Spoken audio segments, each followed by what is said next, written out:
but his son is driving away and is fired upon. He puts a tracker on his ex's vehicle.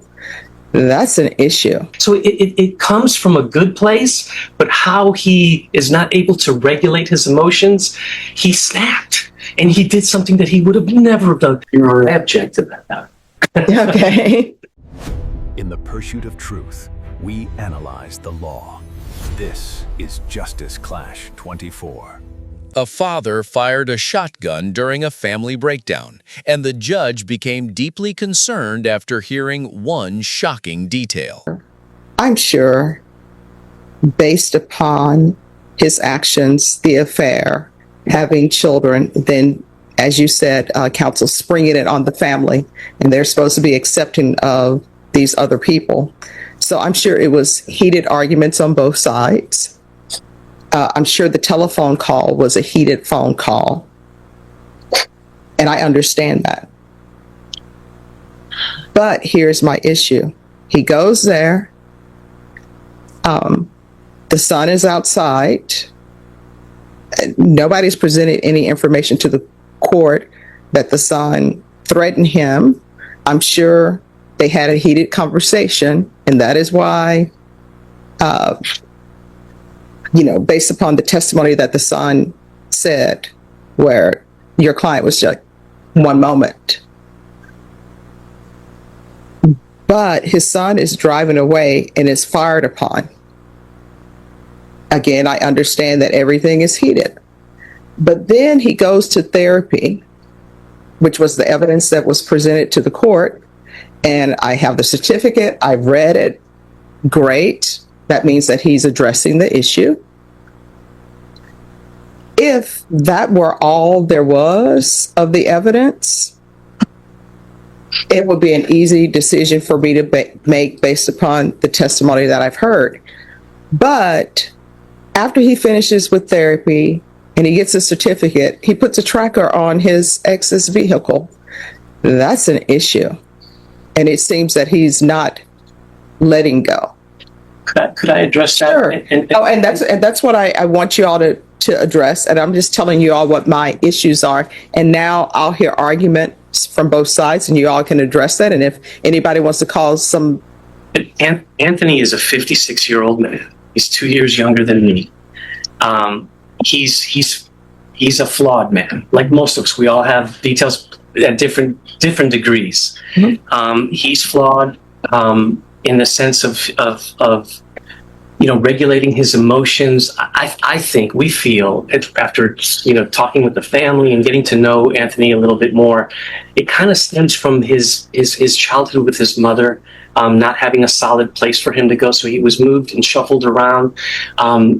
His sweet Uncle Joe that you met yesterday, he would try to step in a little bit. He has his own family and he was running his own air conditioning business. But when he could have Anthony over, and he would spend some weekends and a few weeks sometimes when he was a child, he would take him out and do the kind of fatherly things that he has. I've raised 4 boys, and I know how important a father is to boys. And if you're absent of that, it will cause some problems. Some guys stomach it up and put their bootstraps and become solid men, but not everybody. But my question then would be, at what point, because I'm sure everyone has some trauma in their past. Sure. At what point do his actions become his own? They're his actions, Judge. And I'm not throwing the typical defense. Oh, it's because he had a troubled child. Oh, no. I'm just trying to, a lot of times when I take we've been practicing together for a long time, right? And as criminal practitioners, we sometimes we have some evil people that we address, and you see them in court all the time. And sometimes we have good people that just do some crazy things that they would not do. And a lot of times we're trying to figure out, why did this good person get to this point to do this? Mm-hmm. Because he's not somebody who's got a history of this has been a surprise, right, to his family, to his son, to himself. And it's because he had a mental snap, because he doesn't have that foundation that a lot of us had by being raised by good family members and having a solid life and going to college and doing all that stuff. Not everybody has that life, right? And here's a guy who's been struggling himself, desperately wanting to have a family. He found it with Carrie. He's raising 2 boys. He's teaching them how to play baseball. He's one of those active fathers. There's a lot of fathers that have kids and they don't do nothing with them. He's active with them. He loves them. he's flawed now. He has an affair with some woman. She gets pregnant. She has 2 of his kids. He doesn't introduce that. That's a big flaw, but that's not what he's here for that. But this is all part of what's swimming around in his mind and in his heart. And he doesn't have the tools.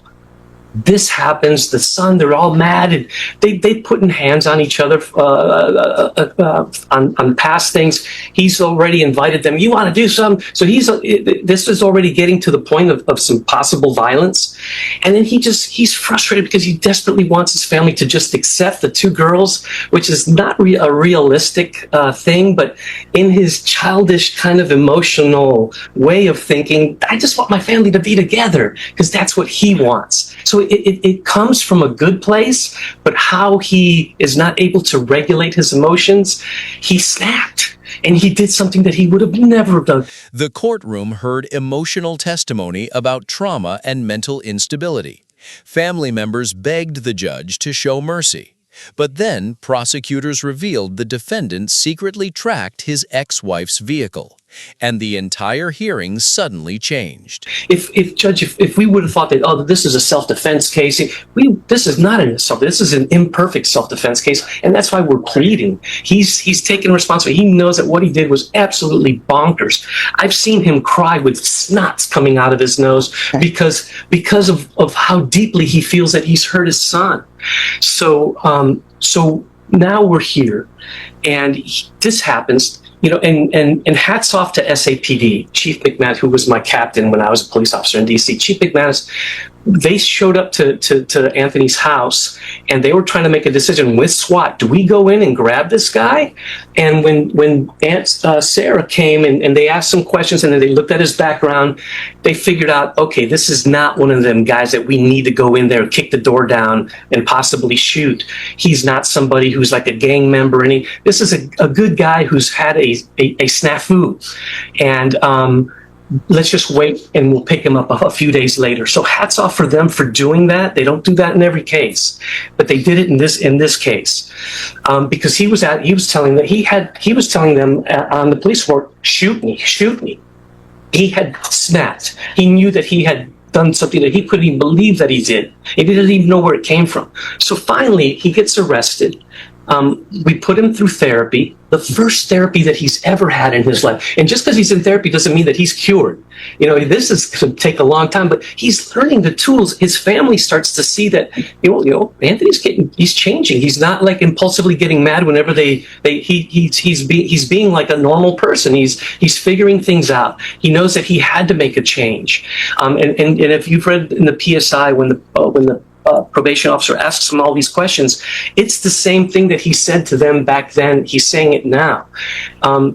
He knows that his wife Carrie is like the key holder to possibly having the other sons accept him back, or not ever like they used to be. They're never going to be the same family again, but to at least not alienate him so much. And so he foolishly, without my knowledge, because this was just popped on me yesterday morning, that he put a thing on there so that he could maybe run into her and try to talk with her when, which is foolish. But it's all with the reasoning that he's just trying to get his family back. I think that if you were to even give him a chance and you do it, you can customize this to actually maybe help him with his progression. He's progressing. Put strict no contact with Carrie too, even though she's not a complainant in this case. We're going to put it on Carrie, on Brandon, and on AJ. No contact, a zero tolerance. You even cough in the wrong direction, you are going to prison. Because right now he's building a relationship with his daughters, who he's just recontacted with in the last 3 years. Went to their quinces. He pays child support. He's got a good job. He's living alone and he's figuring his life out. I think that we sometimes, as criminal practitioners, we can help people achieve something, and it doesn't happen in every case, but it's really nice when we see people that we haven't seen that have been in the court system and they changed their life around, and it's nice to be a part of that. I think that we can have that happen in Anthony's case. His son is open to giving him a chance. He knows his father's never done anything like this. SAPD handled it the way that I think they should have, because they knew that he's not like an ongoing threat. I say, let's give him a chance, and that's our our hope that you can consider that. But whatever your decision is your decision, and we respect it. Okay. And Mr. Blackmore, I want you to know, whenever you go to judges school, you know what they tell you? Don't say anything on the record. That's it. That's not me, right? And the reason why I say certain things is because it's happening mentally, and I want those issues to address. And I never want attorneys to leave without addressing an issue that I may have to address my concerns. Because otherwise, it's sort of like when you have a jury trial and you do a closing argument to a jury, and you think, hey, this is what everybody should be concentrating on. And then when they come back with the verdict, you find out, no, the whole thing to them was about a blue shirt or something. So that's why I will always ask questions, because those are the things that I want addressed. So you're having an affair. That's not really going into the court's consideration. Oh, you should go to prison. Oh, you should not go to prison. That's just something for me to consider about everything that was going on that night, like why tempers were the way they were. So I just wanted you to know that. Okay? All right, and I'm hearing everything and listening to everything and listening to everybody's arguments, okay? And I'm internalizing everything that everyone is saying, because I'm trying to understand point now with regards to the charges against you, okay? Yes, ma'am. Ma'am. All right, if you want to say something, you're still under oath. You know, I upset my son and my other son not wanting to, and my wife, and I'm sure she's going to divorce me. And I said, they don't want nothing to do with me no more now. If I could have a chance to raise my daughters, at least, I'll walk that straight line, man. You'll never see me. I would do whatever you require me to do. I built a good life working. I'm a hard worker, man. I really am. I've done stupid things. But see, here's the thing. My major concern with you Yes, ma'am. is, well, one of the concerns is putting the tracker on the vehicle after therapy. And what I can tell you, many times when relatives will come in and testify, Yes. and I can see that your son loves you, right? I don't think anybody thinks he doesn't love you. It's been tremendous. And I always tell loved ones and relatives who come testify, because they're always like, oh my gosh, did I say something wrong? Am I the reason this person is going to prison or not going to prison? And I would always tell them, no, you're just there to give information. So everyone is here to give information to me so I can make what I deem to be the best decision. And what I can tell you, what I'm grappling with you is, you know, that your wife, or soon to be ex-wife, that you're going through a divorce with, she doesn't want anything to do with you anymore.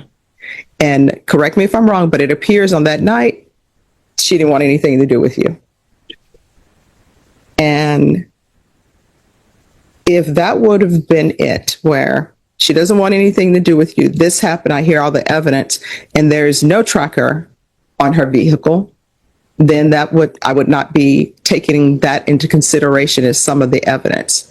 But it appears there's issues with you with no contact. You understand? I won't have any contact with him. All right. And then, do you have any questions of him? No questions, but I may have a 2-minute argument. Yes, I'll hear your argument. Your I Honor, object to that. Okay. I understand and I appreciate the fact that it seems like the defendant has had a troubled life. And it's upsetting, but he's 56 years old. At some point, he needs to be responsible for his own actions. And I understand tempers were high that night, emotions were high that night.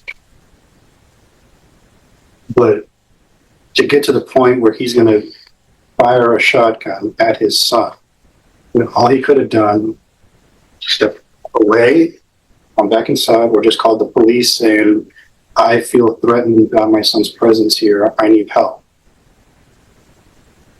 Could have been a lot different. We wouldn't be here today. But to go forward with that shotgun blast and have it impact the vehicle where his son was at, after all that, he puts the tracker on the vehicle. Very concerning, very upset. Because of his actions that I think he's been held accountable and responsible for, state does not feel that he is an appropriate candidate for deferred. All right. And how old are your daughters? 18 and the other one just turned 16 a couple days ago.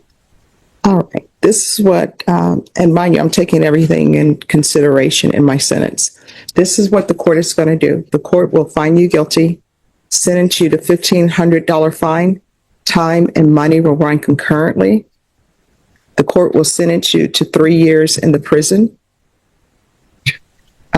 give you credit for any time served. There's an affirmative finding of family violence, an affirmative finding of a deadly weapon. There's to be no contact with Anthony. For more real courtroom breakdowns, subscribe now. Because emotional decisions can destroy families forever. One violent moment changed everything in this case, and the courtroom never ignored it.